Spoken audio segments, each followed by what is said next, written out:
নমস্কার বন্ধুরা, আমি তুহিন রিভিউলজি চ্যানেলে আপনাদের প্রত্যেককে স্বাগত জানাই।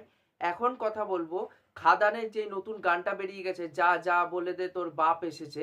এই গানটার আজকে রিয়াকশন করব। তাই এই গানটা অ্যাকচুয়ালি আমরা টিজার, যেটা প্রি ট্রেলার বলা হয়েছিল, তা ওখানটায় এই গানটা আমরা শুনতে পেয়েছিলাম। তা গানটা সত্যি শুনতে খুবই ভালো লেগেছিল। এবার এটার একটা ফুল ভার্সন নিয়ে আসা হয়েছে, বাট এটা সিনেমার মধ্যে অংশগত থাকবে না যতটা দেখে মনে হচ্ছে।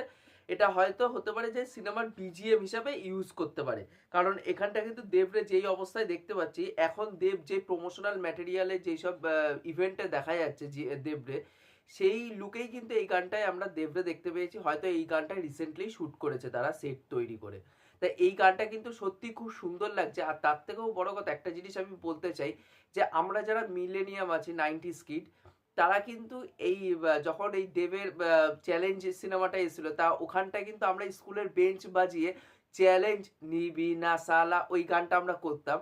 জেনজি জেনারেশনের জন্য কিন্তু এই জিনিসটা রেখে দিয়েছে যে যা যা বলে দে তোর বাপ এসেছে। এবার কিন্তু জেনজি জেনারেশনে যারা স্কুলে পড়ে তারাও কিন্তু ক্লাসের বেঞ্চ বাজিয়ে কিন্তু এই গানটাই করতে চলেছে।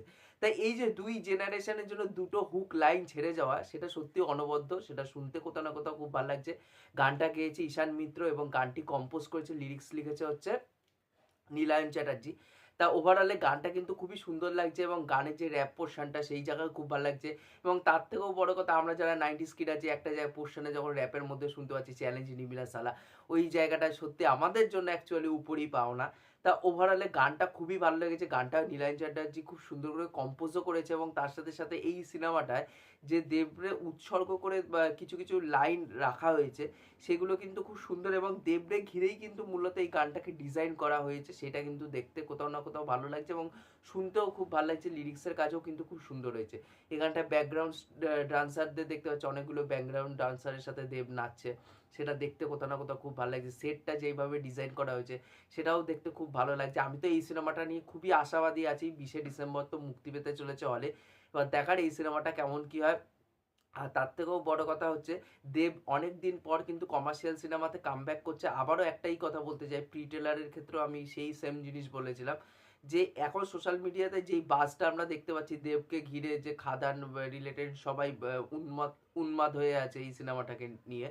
তা পরবর্তীকালে এটা যেন না হয় রিলিজ করার পর লোক দেখতেই গেল না। আমি চাইবো প্রত্যেকে যেন এই সিনেমাটা দেখতে আসে এবং উপভোগ করে। দেব কিন্তু এর জন্যই এই সিনেমাটা বানিয়েছে তার ফ্যান্সদের জন্য, এবং যারা কমার্শিয়াল সিনেমার দর্শক, যেই সিনেমার জন্য মানে সিনেমার থেকে অনেকদিন বিরত ছিল দেব, সেই সিনেমার জন্য দেব আবার ফিরে এসছে।